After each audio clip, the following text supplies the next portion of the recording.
Boost the signal. Are we in? Send the payload. License plate readers, facial recognition, an endless number of cameras capturing our every move. As the world continues to evolve, an important privacy battle is playing out on the internet. Every GPS location ping, email, text message, tweet, and post is being recorded, analyzed, and stored. Governments, corporations, organizations are collecting information about everything we do on the internet. It may not seem possible, but you can fight back to keep privacy alive. I'm Urban, and in this video, I'm going to show you how the data is collected and how to keep your private things private. All right, so we're going to walk through strategy for keeping your private stuff private. This is sort of applicable to information security professionals doing online research, intelligence analysts doing open source intel gathering, political activists, or other members of marginalized communities might find all this stuff very helpful. First, a couple of disclaimers. This presentation is not intended to help you break the law, just to help you with the internet privacy. Criminals already know everything in this presentation, so I'm not disclosing anything new, so please don't get upset. In no way should this video be construed to encourage people to violate the terms of service of any provider or break any laws. So keeping you safe from nation-state intelligence organizations is not really the scope of this module. And the stuff contained herein is subject to change. All right, so we're going to talk a little bit about the problem so everybody gets a sense of where this data is getting collected. We're going to talk about taking charge of your privacy, how to browse privately, how to set up secure storage, configuring your identity, securing your email, talk about burner phones. We're also going to discuss signals, a means of secure communication.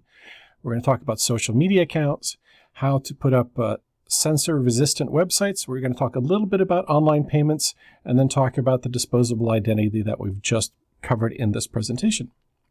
So the problem, everybody is collecting information about you.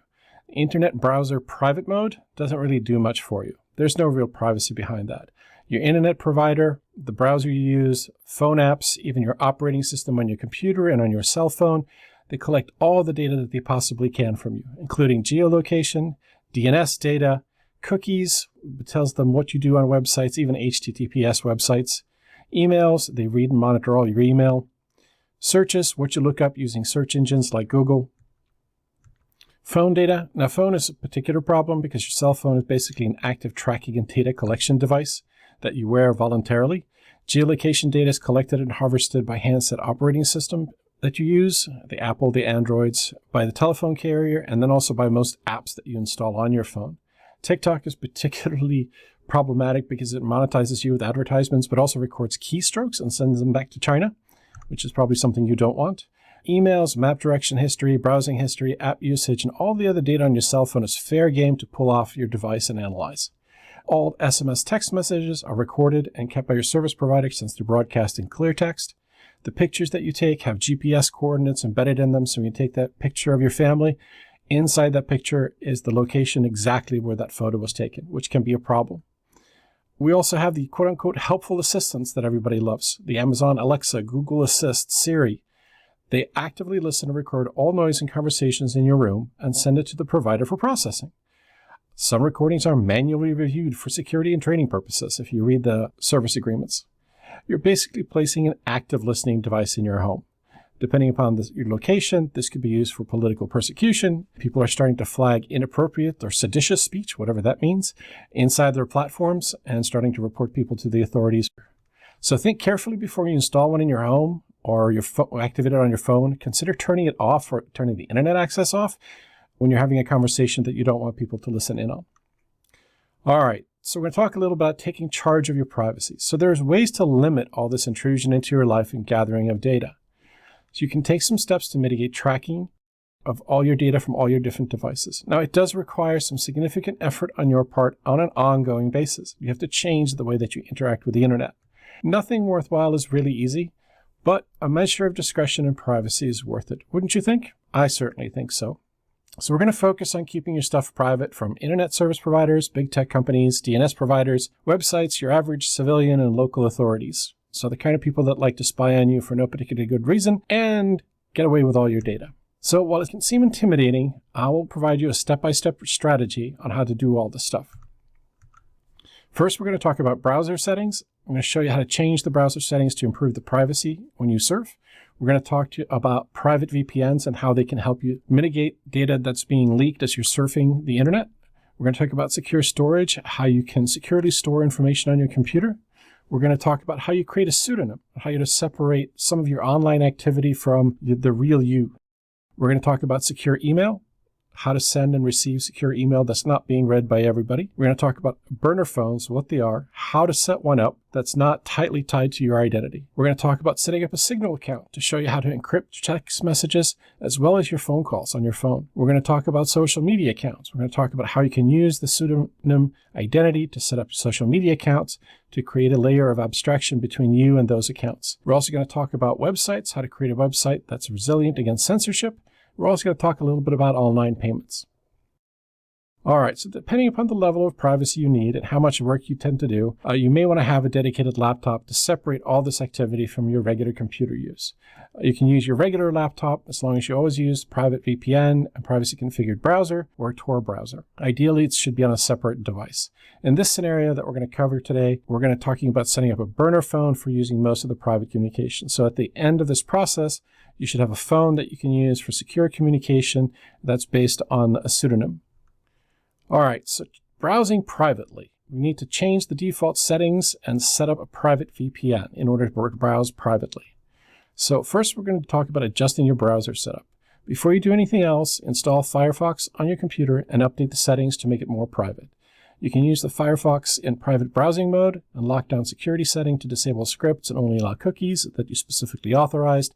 There's a guide on proprivacy.com on how to set that up. Alternatively, you can download and use the Tor browser, which is available from the torproject.org. It already has a pre-configured Firefox browser and is fairly locked down as well and routes all the traffic through the Tor network. So now let's take a look and see how you should configure your Firefox browser. All right, so here we have a clean install of Mozilla's Firefox. We're going to go through how to change the default settings to ensure that your privacy is protected. Now, the first thing you want to do is you want to go and check and help about Firefox. Make sure that you're running the latest version. You can see the version number here. Then we are going to go straight into the settings. So in the general setting, the first thing we want to do is, you can leave everything here, but you want to go all the way down to the bottom. You want to go into the network settings. Here, we're going to enable DNS over HTTPS. And we're going to be using Quad9's IP address. They are a DNS provider that has pretty good services for protecting you while you're online. So we're going to go ahead and enter that in, and then we're going to move on to home. The next thing we want to do is just select blank pages because they don't show anything. We certainly don't want sponsored shortcuts. We don't want sponsored stories or anything recommended by Pocket. Recent activity, we'll just go through and make sure that all of that is deselected. And then we can go to search. Here we definitely want to get rid of Google. DuckDuckGo is a much better suggestion. And here we want to do search suggestions. We want to turn all that off.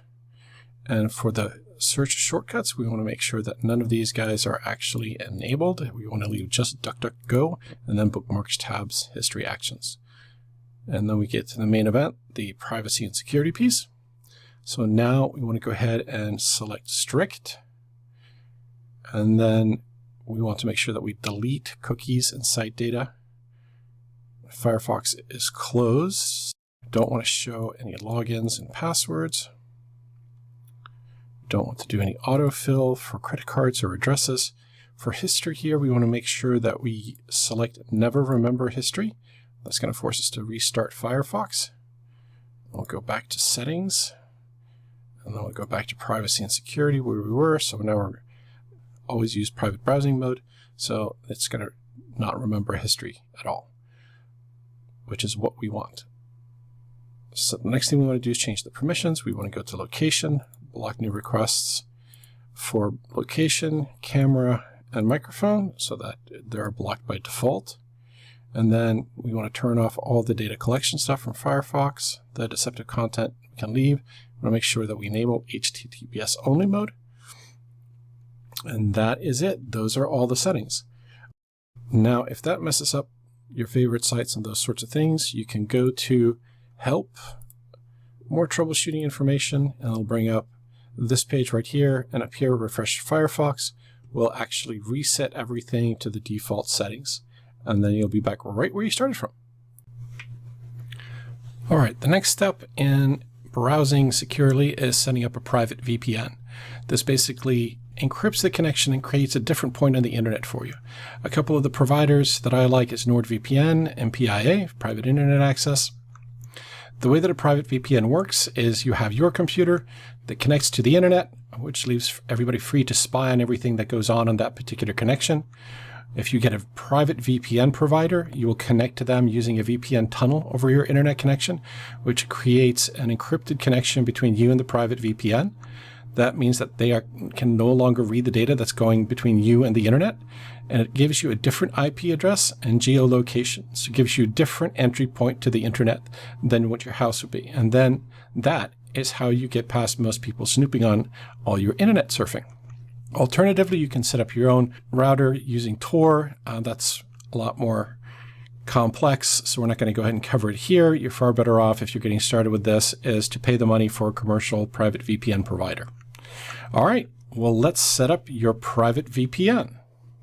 Okay, so I'm going to go ahead and show you guys how to get NordVPN. So first you go to nordvpn.com and we select Get NordVPN. It comes in a couple of different flavors here.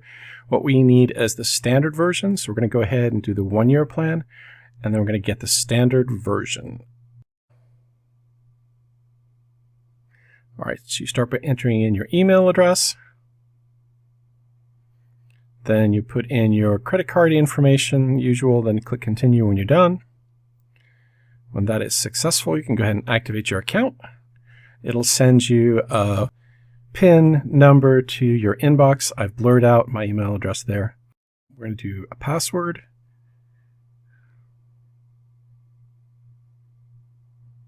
All right, now we get to go ahead and download the actual client. All right, now we're going to go ahead and install the NordVPN client. Default options on the installer is fine. You don't need to change anything.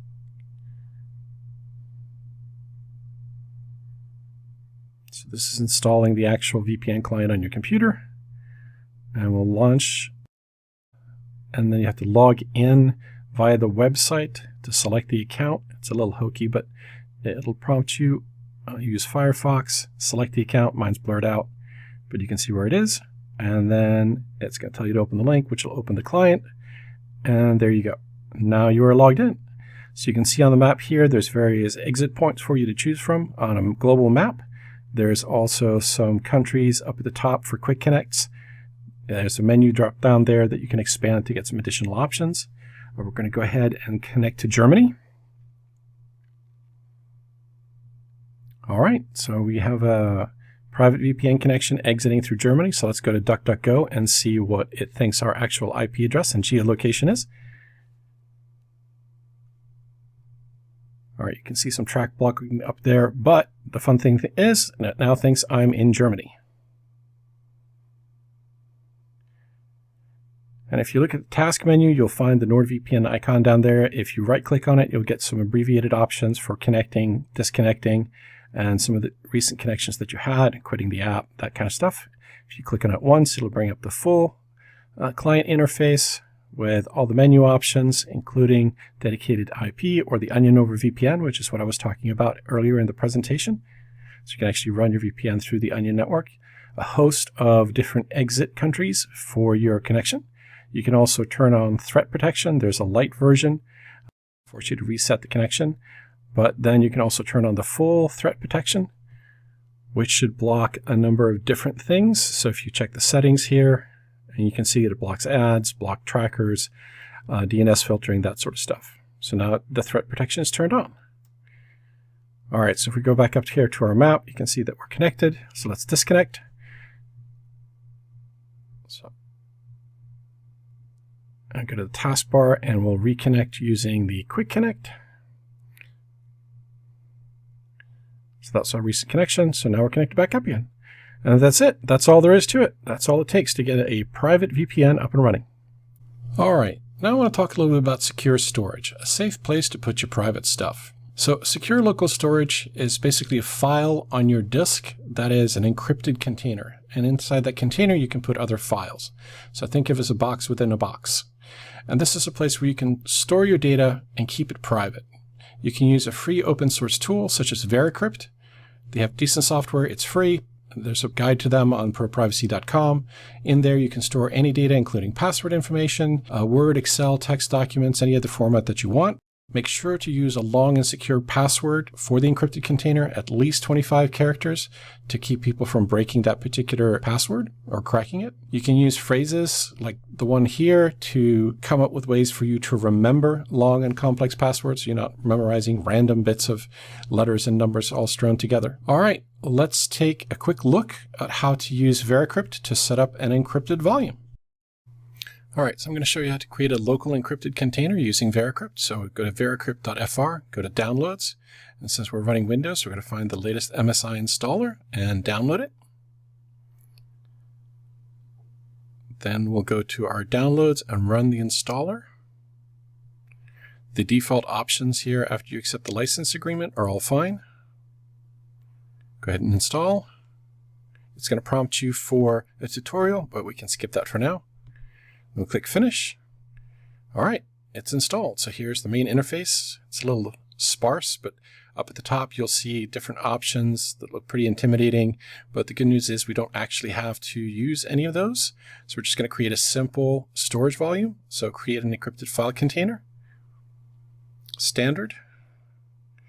All right, we need to select a file location. So I have a little USB drive that we're going to do that on right now. So I'm going to just create a file name that's going to be sort of the encrypted container.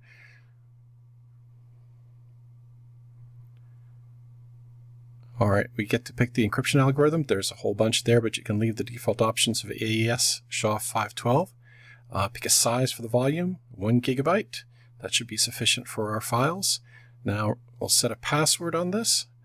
Now remember to set a default password that's 25 characters or more.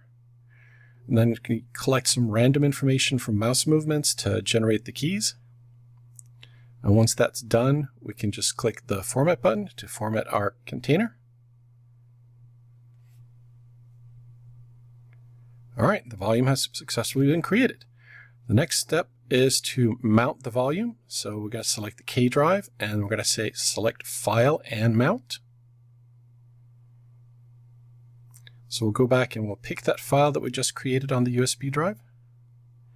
Click Open. We'll supply the password again to it. And you can leave all these options alone. You don't have to check anything. There's even more options in here, but just the default stuff is fine. All right, now it says it's mounted our encrypted container as a K drive. So if we look here under Explorer, we'll find there's the original drive, but there's our local K disk. So let's go ahead and create a test file. We'll do a simple text document that we can use to store some of our identity information in and passwords and that sort of thing. And now you have a text file that is inside the encrypted container, and it's all encrypted and locked up. And after you're done with that, we can go in here and we can dismount the volume again. So now our little text file is safe in its encrypted container. And if we look, the K drive has now disappeared.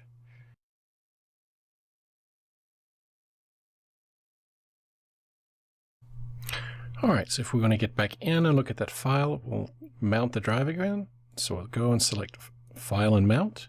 We'll go ahead and pick that USB drive again. Go ahead and open it. All right, we'll go ahead and supply the password.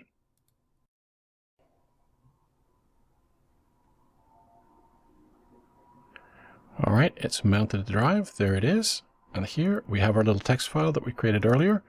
So we are able to access our encrypted content. All right, and that's it. That's all we really need to know.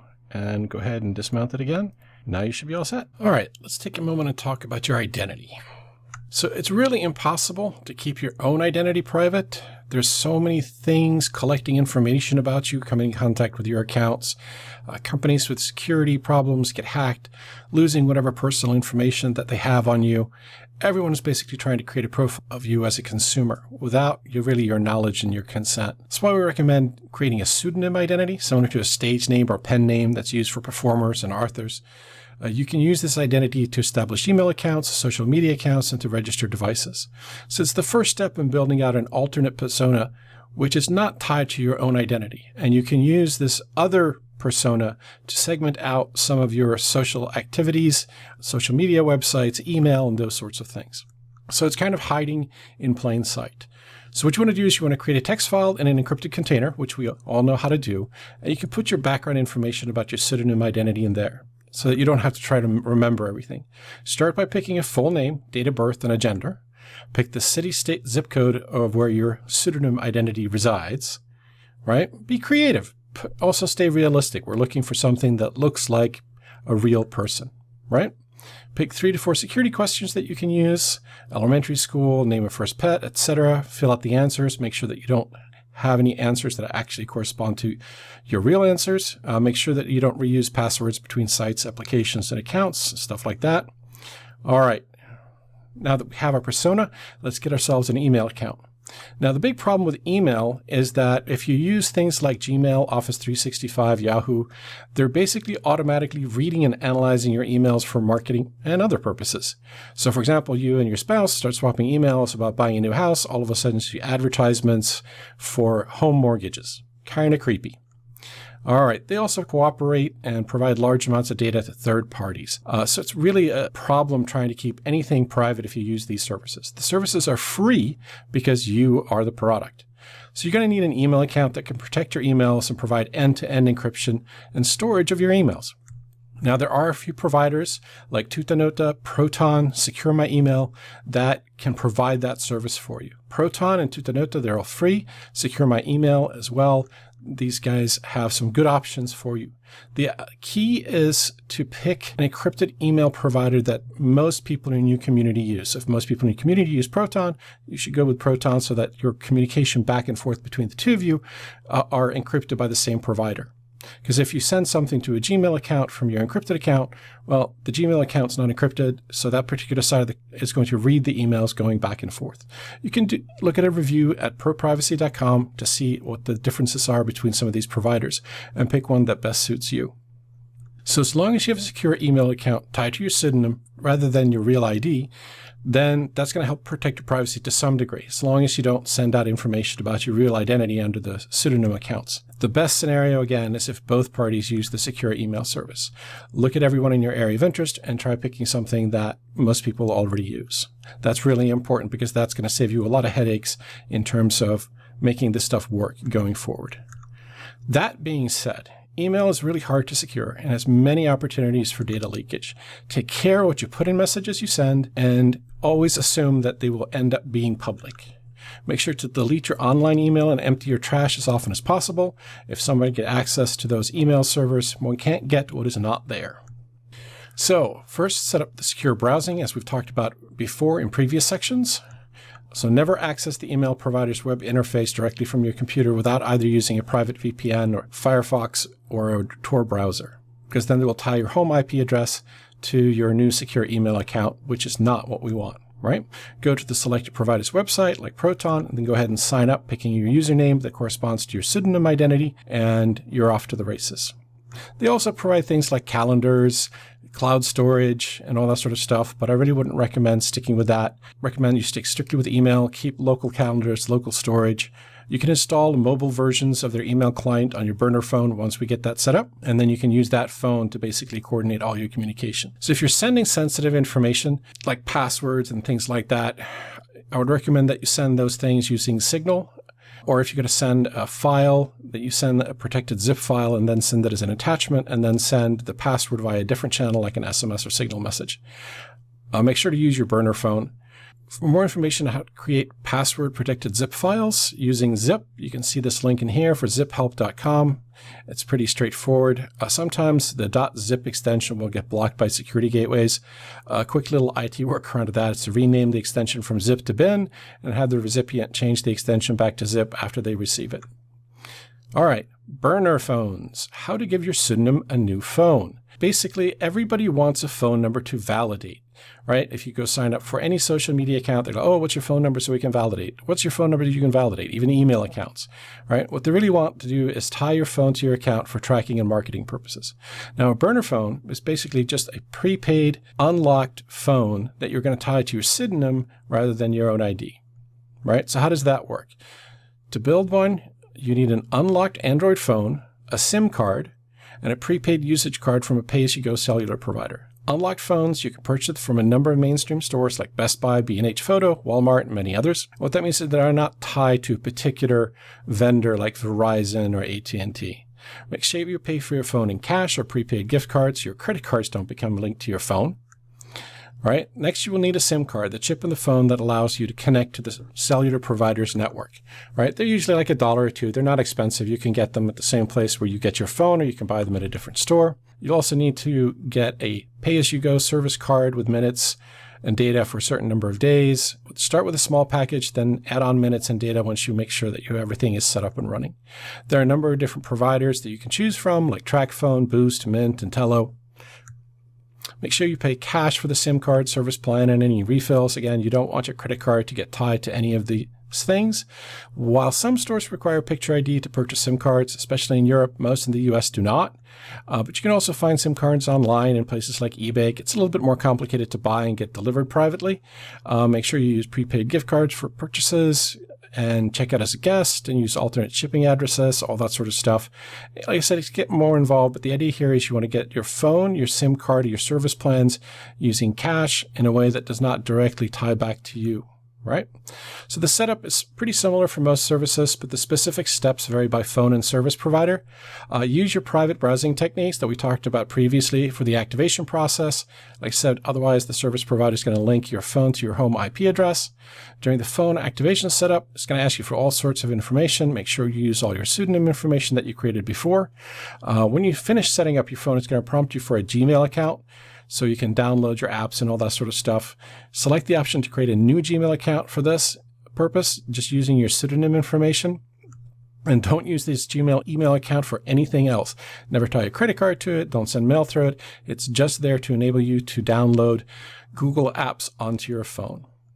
All right, so the basic steps is charge the phone, install the SIM card, start the activation process, usually online with a service provider. When prompted for which area to pick like a medium-sized town or rural area. This leads to fewer spam and wrong number calls. You definitely don't want to pick places like New York City or Las Vegas or those sorts of things, because you're going to get a never-ending series of spam and wrong numbers. When you create your service provider account, make sure you use your pseudonym identity information. That's always a good reminder. You can find step-by-step videos on YouTube for each provider, and each phone provider usually has pretty good instructions online on how to set up everything up as you go. All right, so once you have your phone up and running, you got to take a few steps to secure your phone. So make sure the phone's encryption is set on, set a screen pin, make sure that it's set to perform a factory reset after a failed number of access attempt. You can look up the specific make and model of your phone to figure out how to set that up. So do not use fingerprints to secure the phone, since those can be compelled, but a PIN or password can't. Nobody can make you cough up the PIN or password. So make sure that you keep your phone turned off when you're traveling, especially if you're going through airport checkpoints or security checkpoints. If someone tries to make you access the phone, enter the wrong pins enough times to trigger the factory reset, and then the phone is automatically wiped. At this point in time, you want to make sure you record all this information that you obtained during the phone setup, like your user ID, password, phone number, all that sort of stuff. Make sure you put that in your encrypted container. Record your new Gmail address and password. You may need that in the future if you're going to reset the phone. Again, record that in your encrypted container. You now have a phone set up to use for contacting people, setting up social media accounts. All that stuff will require text message phone number validation, but now you have a phone that you can use for that purpose. All right, so another thing you need to do is you need to turn off geolocation on your phone and only use it as needed and never use it near your home. Cellular companies will still be able to track your phone by the cell phone towers, so ideally you should have your phone off when you're getting close to home. Exercising discipline at this level is really difficult, and you should consider the trade-offs between the level of effort and privacy. It's almost impossible to have perfect discipline so that you never have geolocation on or you don't have your phone on next to where you live. So just know that that's an area of risk if you are subject to government censorship or surveillance. even without going through the above mentioned steps, you're still going to significantly improve your privacy doing all these things. As a matter of fact, one more thing that you should think about is enabling Wi-Fi on your burner phone will also reveal your location activities to local internet providers, right? So if possible, download and install the mobile phone version of your private VPN client and make sure that it's set up to start when the phone starts, right? So now that we have a phone, it's set up, it's secure, we locked it down a little bit, let's talk about Signal. How do you send secure messages and make secure phone calls on your new phone? Right, so text messages sent via SMS are sent in plain text and read and stored by your service provider. Not ideal. All your phone calls are also logged by the service provider. So every phone number you dial and call be part of that telephone record, right? So if you want to be able to send secure and encrypted text messages and have secure phone calls that aren't logged by your telephone provider, you're going to need to install an app called Signal on your burner phone. Signal allows for both secure and insecure text messages and phone calls. So that means that even the people that you text with who don't necessarily have Signal, you can still text back and forth with them. You can find more information about that particular app and their organization at signal.org. It's a really good tool. So just download and install the Signal app from the Google App Store on your burner phone and follow the setup instructions. Make sure that you use your pseudonym identity information. In order to be encrypted, the person who is on the other side must also be using Signal. Check the lock icon at the top to make sure it's showing secure.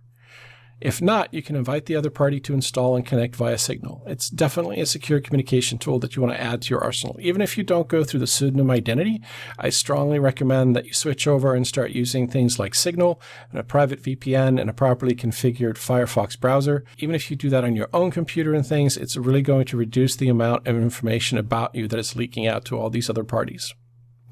All right, so social media accounts. If you must be part of social media, then let's cover how to set up those social media accounts, right? So you may need a separate pseudonym for social media to maintain privacy and prevent doxing. It's a fairly toxic world out there, so some people may want to engage in social media, but not using their real name or identity. If you set up your pseudonym identity, secure email account, a burner phone, setting up the social media accounts under your pseudonym is fairly easy. You have all the tools at your disposal to set them up. You can use your burner phone to download the app, whether it's Twitter or it's Facebook or whatever. Set up a new account, ideally using your phone-based VPN.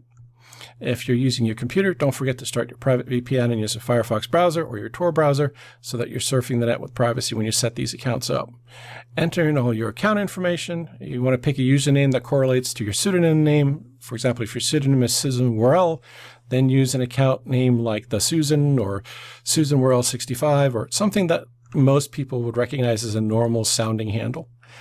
You may have to play around with a little bit in the account name to get something that hasn't already been used, but you don't want to get too cutesy so that people see that it's a pseudonym account and not your own direct account. At some point in time, it's going to ask you for your cell phone number to confirm your account by sending a text message. Make sure that you use your burner phone number.